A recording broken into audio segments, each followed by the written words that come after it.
میں اپنے فکر کا خلاصہ آج آپ کی خدمت میں پیش کروں گا، وہ میرا اس سلسلہ اجتماعات کے اعتبار سے الوداعی تحفہ ہوگا۔ اب میں آغاز کر رہا ہوں۔ پہلی بات، اس سبب میں 3 باتیں مجھے کہنی ہیں۔ سب سے پہلی بات یہ کہ زندگی کی سب سے بڑی حقیقت موت ہے۔ ہم بلائے رکھتے ہیں، اپنے ذہن سے اسے دور رکھتے ہیں، لیکن واقعہ یہ ہے کہ زندگی کی سب سے بڑی حقیقت موت ہے۔ خدا کے منکر پیدا ہوئے ہیں، لیکن موت کا انکار کرنے والا بھی کوئی پیدا نہیں ہوا۔ اس لیے میں نے آیت آپ کو سنائی، کل نفس ذائقۃ الموت، ہر سی نفس کو موت کا مزہ چکھنا ہے، ہر جاندار کو موت کا مزہ چکھنا ہے۔ ثم الینا ترجعون، پھر ہمارے طرف لوٹا دیے جاؤ۔ تو زندگی کی سب سے اہم حقیقت موت، اور موت کے بعد رجوع اللہ، آخرت، یہ سب سے بڑی حقیقت ہے۔ ایک حقیقت سب مانتے ہیں، سب جانتے ہیں، دوسری حقیقت کے اوپر پردہ پڑا۔ میں نے اس اعتبار سے نوٹ کیا، یہ الفاظ قرآن میں 3 مرتبہ ہے، کل نفس ذائقۃ الموت، ہر جاندار کو موت کا مزہ چکھنا ہے۔ انبیاء اس سے مستثنا نہیں رہے، رسول اس سے مستثنا نہیں رہے، اولیاء اللہ مستثنا نہیں رہے۔ وقتی طور پر استثناء حضرت عیسیٰ کا ہے کہ ابھی وہ زندہ ہیں، لیکن عیسیٰ یاتی علیہ الموت، حضور نے فرمایا عیسیٰ تبھی موت آئے گی جب دوبارہ آئیں گے، زمین پہنچیں گے، پھر اس کے بعد ان پر موت وارد ہوگی، ان کی نماز جنازہ پڑھی جائے گی، انہیں دفن کیا جائے گا، وہ دودھ سے پہلو ہوئے، شادی بھی کریں گے، اولاد بھی ہوگی۔ باقی تو یہ ہے کہ کل نفس ذائقۃ الموت، سب کو موت کا مزہ چکھنا ہے۔ عیسیٰ بھی بالآخر اس سے مستثنا نہیں رہے، بلکہ قرآن میں ایک جگہ کہا گیا ہے فَإِن مِتَّ فَهُمُ الْخَالِدُونَ، کیا ہے نبی، اگر آپ کا انتقال ہو گیا تو یہ کیا ہمیشہ رہیں گے؟ کون ہے دنیا میں جو ہمیشہ رہے؟ انتقال تو ہونا، آپ کا بھی ہونا ہے۔ اِنَّكَ مَيِّتٌ وَإِنَّهُمْ لَمَيِّتُونَ، یہ تو مختصر ترین الفاظ تھے۔ اس سے آگے بڑھیے، سورہ انبیاء میں فرمایا كُلُّ نَفْسٍ ذَائِقَةُ الْمَوْتِ وَنَبْلُوكُمْ بِالشَّرِّ وَالْخَيْرِ فِتْنَةً وَإِلَيْنَا تُرْجَعُونَ، ہر جاندار کو موت کا مزہ چکھنا ہے، اور اس سے پہلے پہلے ہم تمہیں آزماتے رہیں گے، خیر کے ذریعے بھی، بھلائی دے کر، صحت دے کر، دولت دے کر، اولاد دے کر، شہرت دے کر، اور برائی کے ذریعے سے بھی، تنگدستی دے کر، بے عزتی دے کر، اہانت دے کر، ذلت دے کر۔ وَإِلَيْنَا تُرْجَعُونَ، اور پھر ہماری طرف لوٹائے جاؤ گے۔ یہ وہ دوسری حقیقت جو میں نے کہا کہ جس پر پردہ پڑا ہوا ہے، بہت بڑا پردہ۔ لوگ یہی سمجھتے ہیں کہ یہی دنیا کی زندگی ہے۔ قرآن کہتا ہے ان الدار الآخرۃ لہی الحیوان لو کانوا یعلمون، یہ تو آخرت پر زندگی ہے جو اصل زندگی ہے، کاش کہ انہیں معلوم ہوتا۔ اس سے بھی زیادہ تفصیل سے یہ آل عمران میں آئی ہے، کل نفس ذائقۃ الموت وانما توفون اجورکم یوم القیامہ، ہر جاندار کو موت کا مزہ چکھنا ہے، اور پھر تمہیں پورا تمہارا اجر اور بدلہ دے دیا جائے گا قیامت کے دن۔ فمن زحزح عن النار وادخل الجنة فقد فاز، جو کوئی آگ سے بچا لیا گیا اور جنت میں داخل کر دیا گیا وہ تو کامیاب۔ اللہم ربنا اجعلنا منہم، اللہم ربنا اجعلنا منہم، اللہم ربنا اجعلنا منہم۔ وما الحیات الدنیا الا متاع الغرور، اور دنیا کی زندگی تو سوائے دھوکے کے سامان پر کچھ نہیں۔ دھوکہ کس معنی میں؟ یہ تمہیں اصل زندگی سے غافل کر دیتی ہے۔ تم کہیں سفر پر جا رہے تھے، تمہارا کہیں گھر تھا، تمہیں واپس آنا تھا، تم راستے ہی میں کسی دلچسپی میں ایسے مگن ہوئے کہ گھر بار سب بھول گئے۔ یہ تو تمہارا عارضی سا سفر تھا، تم نے اسی کو اپنی منزل بنا لیا، اپنا ٹھکانہ بنا لیا، تو دھوکہ دیا اس نے تمہیں۔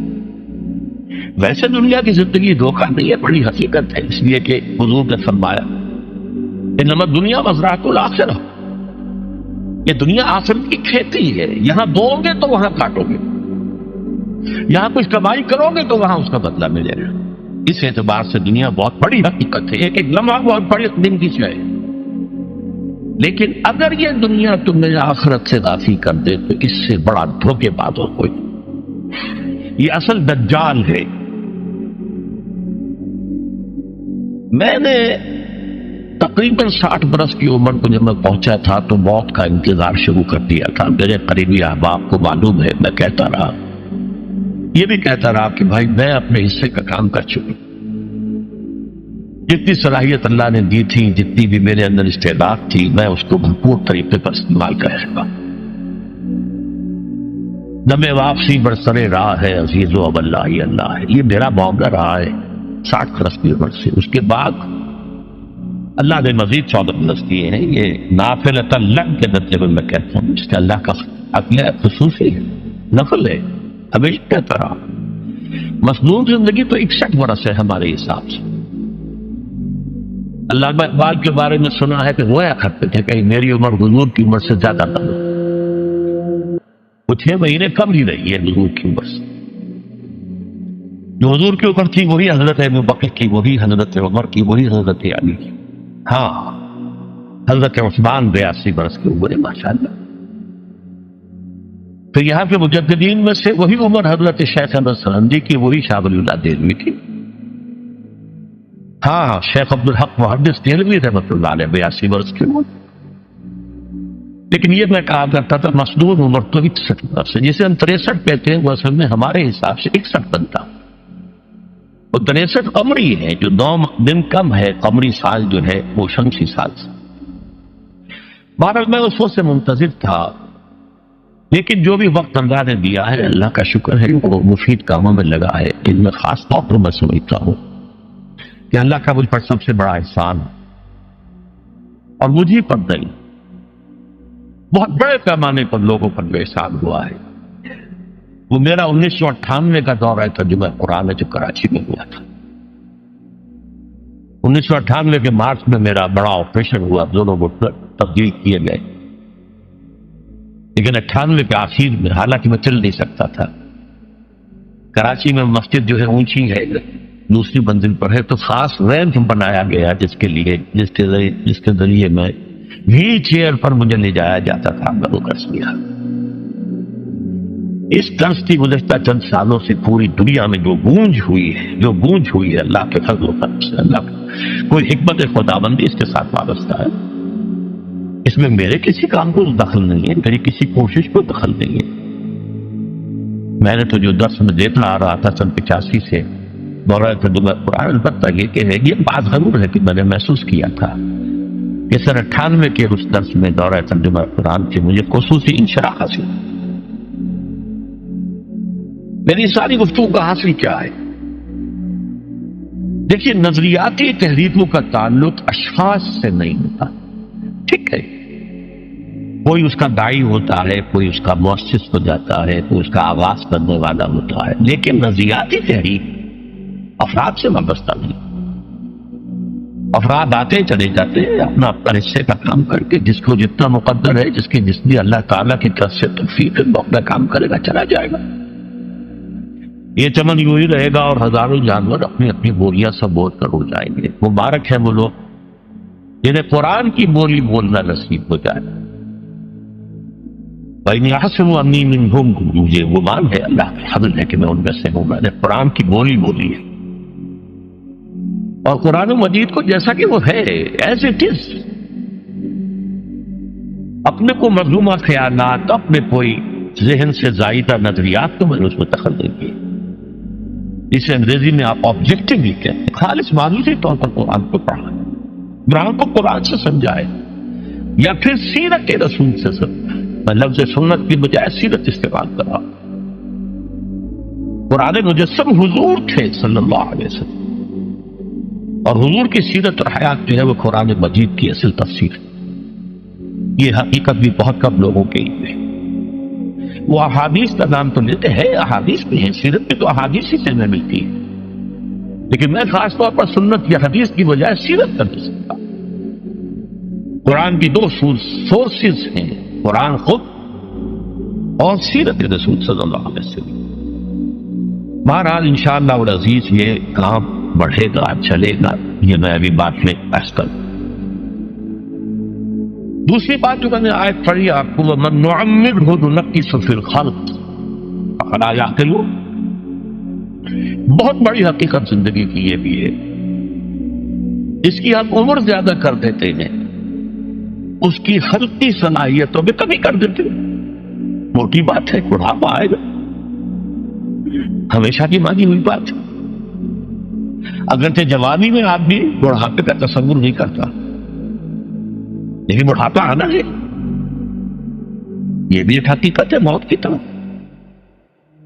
غالب نے کہا تھا مزمحل ہو گئے قوائے غالب، اب عناصر بڑے اعتدال کہاں. ایک صاحب نے مجھے شعر سنایا تھا ابراہیم صاحب سے ٹونک کے رہنے پر،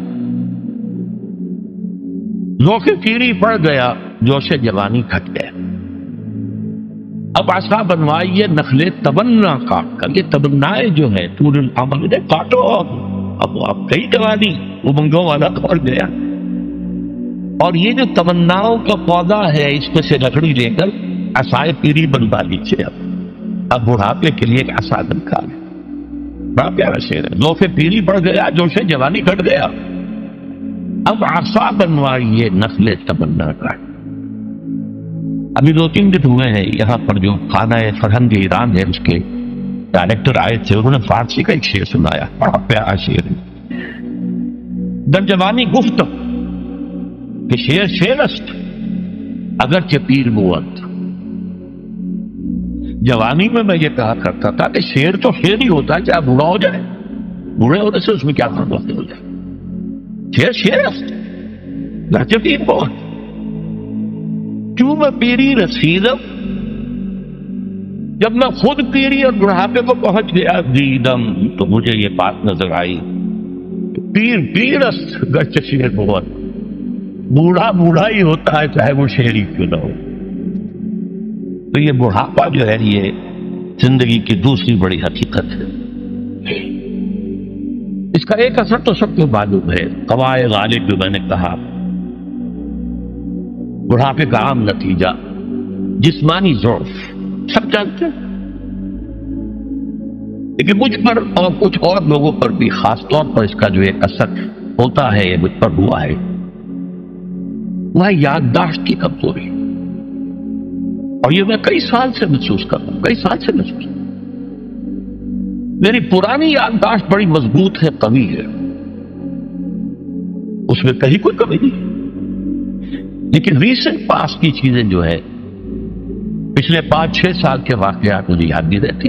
اشخاص سے ملنا ہوں اور دیکھ کے پہچان لیتا ہوں، کئی بار ملاقات ہوئی نام یاد نہیں آتے. تاریخیں اور اشخاص کے نام کے اعتبار سے تو خاص طور پر کئی سال سے میری جو میموری ہے وہ امپیئرڈ ہے. اور میں محسوس کرتا رہا ہوں کچھ عرصے سے کہ این تقریر کے دوران محسوس ہوتا بلیک آؤٹ ہو گیا، اور مجھے سلسلہ کلام جوڑنے کے لیے سوچنا پڑا. بعض اوقات 1000 کروڑ مرتبہ بولے ہوئے الفاظ غائب. اب چاہے کتنا ہی زور لگا لوں وہ لفظ یاد نہیں آئے گا. ہاں تھوڑی دیر کے بعد سب بہت یاد آ جائے گا. میری اس آپریشن سے چند کچھ عرصے پہلے تک جو میری تقریریں یہاں ہوئی ان میں بہت سے لوگوں نے نوٹ کیا، میری تقاریر میں اب وہ روانی نہیں رہی تھی. وہ جو کراس ریفرنسز آیا کرتے تھے، اس کی بنا پر ایک مولانا عبد الکریم فاریق صاحب تھے ناگپور کے، انڈیا کے، مولانا علی میاں کے، وہ خلفاء میں سے. انہوں نے تفسیر لکھی ہے قرآن. وہ ایک مرتبہ لاہور آئے تھے تو اسے بھی ملاقات ہوئی، میرا درس میں سنا. پھر یہاں وہ ایک دینی ادارے میں تھے، وہاں میرے خلاف باتیں ہو رہی تھی. تو انہوں نے کہا بھائی اس شخص کی کیا بات کرتے ہو؟ اس کے سامنے تو معلوم ہوتا ہے کہ قرآن کھلا ہوا ہے، جہاں سے چاہے لے لے. پھول کھلے ہیں گلشن گلشن، لیکن اپنا اپنا دامن، تو کیا بات کر رہے ہیں اس کی؟ عبد الکریم فاریق صاحب کی وہ جو تقاصر تھا وہ صحیح تھا، کراس ریفرنسز کا آنا. القرآن یفسر بعضه بعضا، اس میں بہت کمی آ گئی۔ بہرحال اس کے علاوہ تیسری چیز ہوتی ہے بڑھاپے میں ریزسٹنس کی کمی کی وجہ سے عوارض۔ بلڈ پریشر کا مریض ہو اور کوئی 25 برس سے، شوگر کا میں مریض ہوں اور کوئی 5 برس سے ہوں، ایک خاص برس جو اس پر آیا ہے آج سے 4 سال پہلے، اس کی ایک تاریخ ہے۔ یہ جو امراض دماغی کے ماہرین ہیں یہ کہتے ہیں کہ ایک مرض ہے بائی پولر ڈپریشن۔ انسان میں کبھی تو انشراح ہوتا ہے، ایکٹیویٹی ہوتی ہے، سوچتا ہے اور ایکٹیو کرنے کے لیے، گفتگو کے لیے، بھاگ دوڑ کے لیے طبیعت میں آمادی ہوتی ہے۔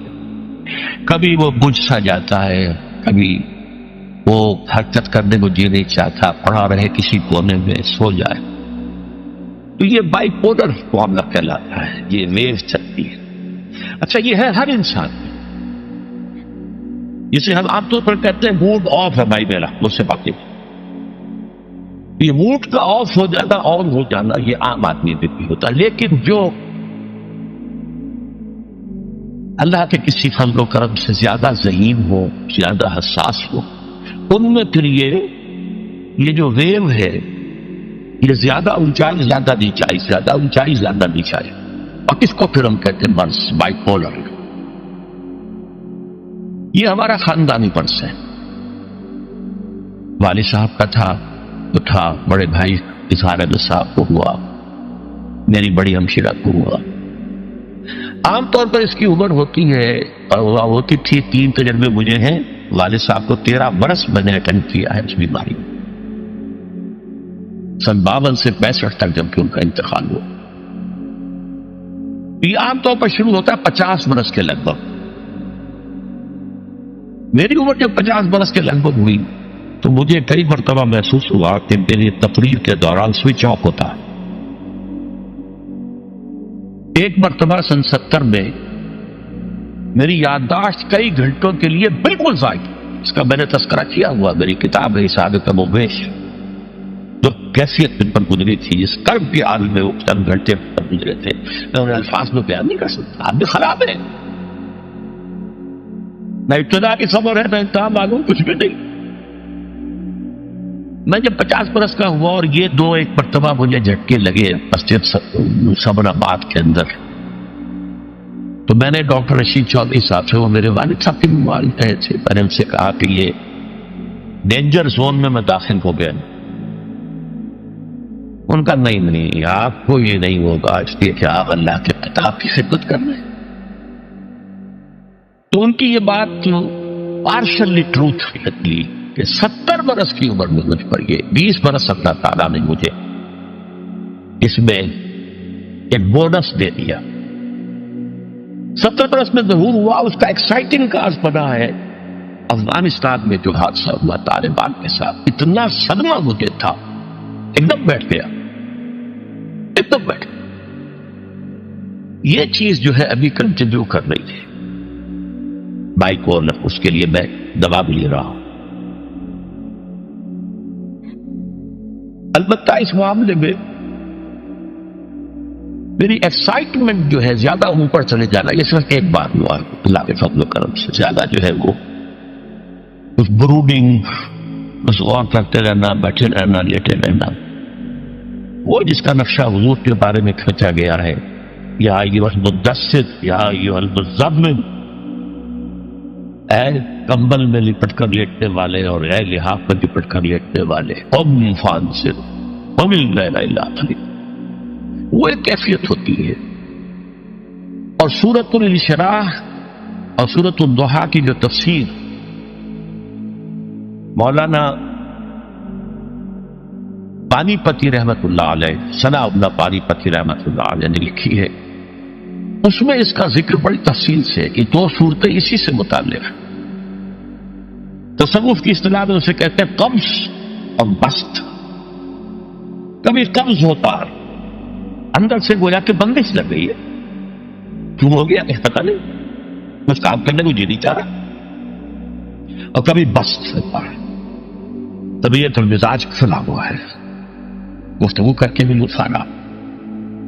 یہ قبض اور بسط اسی کے لیے پھر آیا ہے الم نشرح لک صدرک، یہ انشراح، بسط جو ہے وہ انشراح۔ بہرحال ایک میرا مرض جو ہے وہ یہ ہے، اس دوران میں بہت سے دوسرے امراض نے آ کے ڈیرے ڈالے۔ کئی مہینے تک ایسی سخت کھانسی رہی مجھے کہ ہر کھانسی کے باؤنڈ کے بعد مجھے تھوڑی دیر کی بے ہوشی ہو جاتی تھی۔ ایک مرتبہ اسی طرح کے معاملے میں غسل خانے میں گرا ہوں، سنکوپی اسے کہتے۔ پھر ایک دفعہ ایٹریل فبریلیشن، دل نے مجھے آج تک کچھ نہیں کہا، بیچارے نے کچھ نہیں کہا، لیکن اسی عرصے کے دوران میں یہ ڈپریشن جو بہت زیادہ شدید تھی، ایک دفعہ دل بھی گھبرا لگا، اور اسے فبریلیشن کہتے ہیں، بجائے اس کے کہ یوں حرکت کرے شروع کر دیتے ہیں، اسے فبریلیشن کہتے ہیں۔ اس طرح میری جو بائی پولر ذہنی اور نفسیاتی اور جذباتی کیفیت کے جینز مجھے وراثت میں ملے تھے پیدائشی طور پر، ایسے ہی میری کمر کی تکلیف کے بھی بیج جو ہیں وہ 30-35 سال پہلے پڑے تھے۔ مسجد خضرہ ثمر آباد میں میرا درس ہفتے اتوار کی صبح کو ہوتا تھا، 2 گھنٹے 2.5 گھنٹے عام طور پر، کبھی کبھی 3 گھنٹے، پھر شام کو عصر کے بعد، پھر عشاء کے بعد، پھر دوران ہفتہ ہر روز شام کو مغرب کے بعد، اور جمعے کے روز خطاب جمعہ اور اس کے علاوہ درس۔ اور یہ سب کے سب میں چوکڑی مار کر یا زمین پر بیٹھ کر یا کسی چوکی پر بیٹھ کر درس دیتا تھا، کمر آگے جھکی رہتی تھی۔ ظاہر بات ہے کہ اس کے کچھ نہ کچھ جو بھی فزیکل اثرات ہیں وہ پیدا ہونے تھے۔ اس زمانے میں مجھ سے مولانا جعفر شاہ پھلواری رحمۃ اللہ علیہ اور شیخ سلطان میں جماعت اسلامی کے امیر رہے تھے، دونوں نے ایک بات کہی تھی کہ انگریزی محاورہ تو یہ ہے کہ کینڈل کو دونوں سائڈز پر برن نہ کرو، don't burn your candle both the sides, لیکن آپ کا معاملہ تو یہ ہے کہ دونوں سائڈز کے علاوہ درمیان میں سے بھی جلا رہے ہیں۔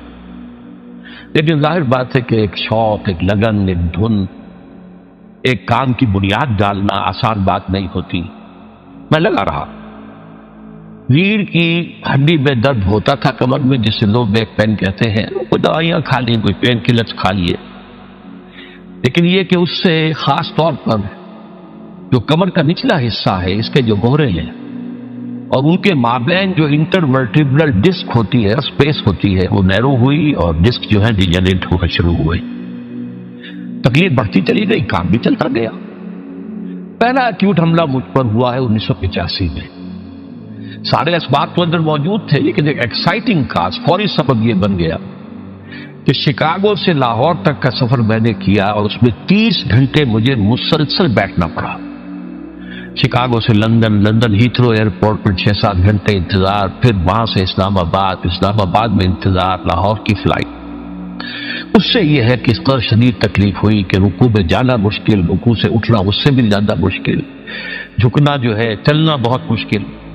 12 ادویات وغیرہ کھانی اور اس کے ذریعے سے اس میں کورٹیسون کا استعمال بھی کرتا رہا اور کام چلتا رہا۔ اچانک میں گیا کراچی کے دورے پر، تو وہاں جو شکل پھر پیدا ہوئی تھی 1985 میں، 4-5 دن جس حالت میں گزرے ہیں، میں اس کا اب بھی تصور کرتا ہوں تو کانپ جاتا ہوں۔ شدید تکلیف، کسی کا چین نہیں۔ اس کا معاملہ خاص طور پر دوہرا اس لیے ہو گیا تھا، میں وہاں مہمان تھا سید سراج الحق صاحب کا، محترم کا۔ اب ظاہر بات ہے میری وجہ سے انہیں جسمانی تکلیف بھی ہو رہی تھی، جس میں مشقت ہو رہی تھی، کوفت ہو رہی تھی۔ بہرحال وہاں سے مجھے لاہور پھر لایا گیا ہے ایک اسٹریچر پر، یہ آئیے کہ 3 سیٹوں کے اوپر اسٹریچر لگا، اس پر میں آیا۔ یہاں آ کر کچھ انویسٹیگیشن کی، کچھ کورٹیسون انجیکشن لگے، تو اس طریقے سے وہ بات کچھ دب گئی۔ مشورہ کیا ڈاکٹر بشیر صاحب نیورو سرجن ہوتے تھے، انہوں نے کہا آپریشن آپ نہ کرائیں، اگرچہ معاملہ تو خراب ہے اور یہ 3 موروں کے درمیان جو ہے معاملہ وہ کافی تشویشناک ہے، آپریشن میں کرائے، ادویات وغیرہ سے، کچھ ایکسرسائز سے کام چلا ہے۔ اس وقت تک ابھی MRI ایجاد نہیں ہوا تھا، CT اسکین ہوتا تھا، وہ کروایا تو معلوم ہوا کہ نمبر 4 اور 5 اور S1 یہ 3 موریں جو ہیں ان کے درمیان کی ڈسک جو ہے وہ تقریباً ڈیجنریٹ ہو چکی ہے۔ بہرحال اس کے بعد بھی اللہ کا فضل ہوا، کام چلتا رہا۔ سن 91 سے مجھے گھٹنوں کی درد کی تکلیف شروع ہوئی تو میں نے پین کلر زیادہ اسٹرانگ کھانے شروع کیے. اس سے یہ درد بھی دب گیا، معلوم ہوا ہے ہی نہیں، کمر میں کچھ ہے ہی نہیں. لیکن آج سے کوئی 3-4 سال پہلے میں نے جب آپریشن تو کرایا تھا تقریباً 7 سال پہلے 1998 میں، تو اس کے بعد سے میں نے وہ پین کلرز ختم کر دیے، اس لیے کہ گردے پر اور معدے پر کا برا اثر ہو رہا تھا. لیکن یہ کہ اس کے بعد آج سے 3-4 سال پہلے مجھے تکلیف بڑھنی شروع ہوئی. کھڑے ہونا مشکل ہو گیا، چلنا مشکل ہو گیا، کھڑے ہو کے تقریر کرنا موقوف ہو گیا. عام طور پر چلنا ہوتا تھا تو ویل چیئر کے اوپر. یہ بات آنکھیں تک بڑھی رہی. سن 5 کے آغاز میں تکلیف جو ہے یہ زیادہ بڑھی تو پھر MRI کرایا گیا. اس سے معلوم ہوا کہ اب 3 نہیں 4 مورے انوالوڈ ہیں، L3 L4 L5 S1، اور صورتحال بہت تشویشناک ہے. آپریشن جو ہے وہ لازمی ہے. لیکن کچھ خوف تھا آپریشن کا، کچھ لوگ بھی ڈراتے تھے. ٹال بٹول سے میں کام دیتا رہا، وہی دوائیں وغیرہ. پھر کچھ جدید قسم کے ٹوٹکے بھی ٹرائی کیے، کچھ ہومیوپیتھی بھی ٹرائی کی. لیکن یہ کہ درد بڑھتا چلا گیا، مرض بڑھتا گیا جو دوا کی. اچانک یہ آج سے 4 مہینے پہلے حادثہ ہو گیا. بہت شدید درد کی کیفیت تھی اور 3-4 روز سے میرا مسجد میں آنا بھی موقوف تھا، اور میں وضو بھی نہیں کر سکتا تھا، بلکہ تیمم ہی سے نماز بستر پر پڑھ رہا تھا. لیکن ہوائی ضروریات کے لیے گیا میں باتھ روم. وہاں میں کھڑا ہی تھا ابھی کہ میرا بایاں گھٹنا ایک دم بیٹھ گیا، بینڈ ہو گیا اور میں گر گیا پیچھے. اس کا مطلب کیا ہوا کہ یا تو کوئی جو ہے وہ پیرالائسس ہو گیا ہے یا کوئی اور اس قسم کا حادثہ ہو گیا ہے. تو اب یہ ایمرجنسی کی پوزیشن بن گئی اور جو آپریشن ہے وہ فوری طور پر لازمی ہو گیا. یہ آپریشن ہے میرا جو 19 نومبر کو سرجی میڈ ہاسپٹل میں ہوا اور ڈاکٹر عامر عزیز صاحب نے کیا. ان کا تھوڑا سا تعارف یہ ہے کہ یہ میرے بیٹے ڈاکٹر عارف رشید کے کلاس فیلو ہیں. اس اعتبار سے میرا ادب اور احترام ویسے ہی کرتے ہیں جیسے اپنے والد کا. پھر یہ کہ وہ بہت ہی نیک اور دیندار آدمی ہے. بہت اچھی داڑھی ان کے چہرے پر ہے، وہ چہرہ مزین ہے. اس کے علاوہ یہ کہ وہ 1 ایئر کورس ہمارے یہاں سے قرآن اکیڈمی سے کر چکے ہیں. افغان جہاد وغیرہ میں ان کا بڑا ایکٹیو رول رہا. 3-4 مہینے FBI کے انڈر انٹروگیشن رہے، یہ سب کو معلوم ہے. بہرحال انہوں نے آپریشن کیا 19 تاریخ کو نومبر کی، اور الحمدللہ کہ آپریشن ہر اعتبار سے کامیاب رہا. میں یہاں علی رؤوس الاشہار شکریہ ادا کرنا چاہتا ہوں ڈاکٹر عامر عزیز کا. انہوں نے کوئی اپنی آپریشن فیس تو درکنار، ہاسپٹل کے سارے چارجز بھی اپنی جیب سے ادا کیے. ایک پیسہ مجھے خرچ نہیں کرنے دیا میرے کہنے کے باوجود، اصرار کے باوجود. بلکہ میرے وہ ریڑھ کی ہڈی کے منکوں کے دونوں طرف جو پلیٹیں ڈالی گئی ہیں میٹلک، ظاہر بات ہے کہ وہ بہت قیمتی ہوں گی، تو پھر عام لوہا تو نہیں ہوتا. اس کے پیسے بھی اپنی جیب سے ادا کیے. زیادہ سے زیادہ جو ہے وہ جو ایڈیشنل دوائیوں کی ضرورت ہوتی تھی وہ ہم بازار سے منگاتے تھے. ہمارا خرچ اس پر ہوا ہے، ورنہ ایک پیسہ انہوں نے خرچ نہیں ہونے دیا.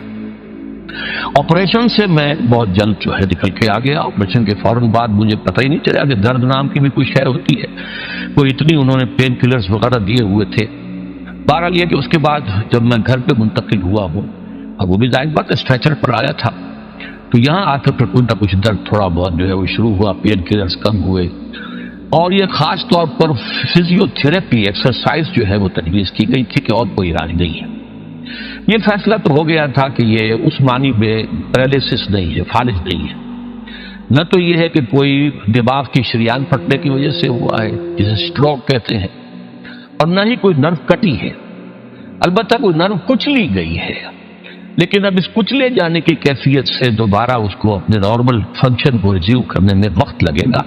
اب اس کے لیے جو ہے فزیکل ایکسرسائز، پٹھوں کی مضبوطی جو ہے یہ بہت ضروری ہے. چنانچہ وہ ہوتا رہا. پہلے بہت ریگولرلی آتے رہے، وہ بھی ڈاکٹر عامر عزیز صاحب کے اسسٹنٹس تھے جو آتے رہے اور بغیر کسی فیس کے وہ آئے ہیں. اور پہلے متواتر آتے تھے، وقفے سے آتے رہے، اور انہوں نے بھی اپنی کوئی فیس نہیں لی. بہرحال اب صورتحال یہ ہے کہ میں رفتہ رفتہ رفتہ اس کامل معذوری کی کیفیت سے نکل کر نیم معذوری کی کیفیت میں آ گیا ہوں. واکر کی مدد سے چل بھی رہا ہوں، اور اب میں نے مسجد کے لیے بھی وہ جو میرے لیے سیڑھیاں کبھی بنی تھیں جبکہ میرے گھٹنوں میں شدید درد تھا، چھوٹے چھوٹے سٹیپس ہیں ان کے، ان میں ایک طرف ریلنگ تھی، دوسری طرف بھی ریلنگ لگوا کر اب میں آسانی سے الحمدللہ مسجد میں جا رہا ہوں، 5 وقت کی نماز پڑھ رہا ہوں۔ اور جیسا کہ میں نے شروع میں کہا ہے، یہاں آنا مجھے بہت ہی پہاڑ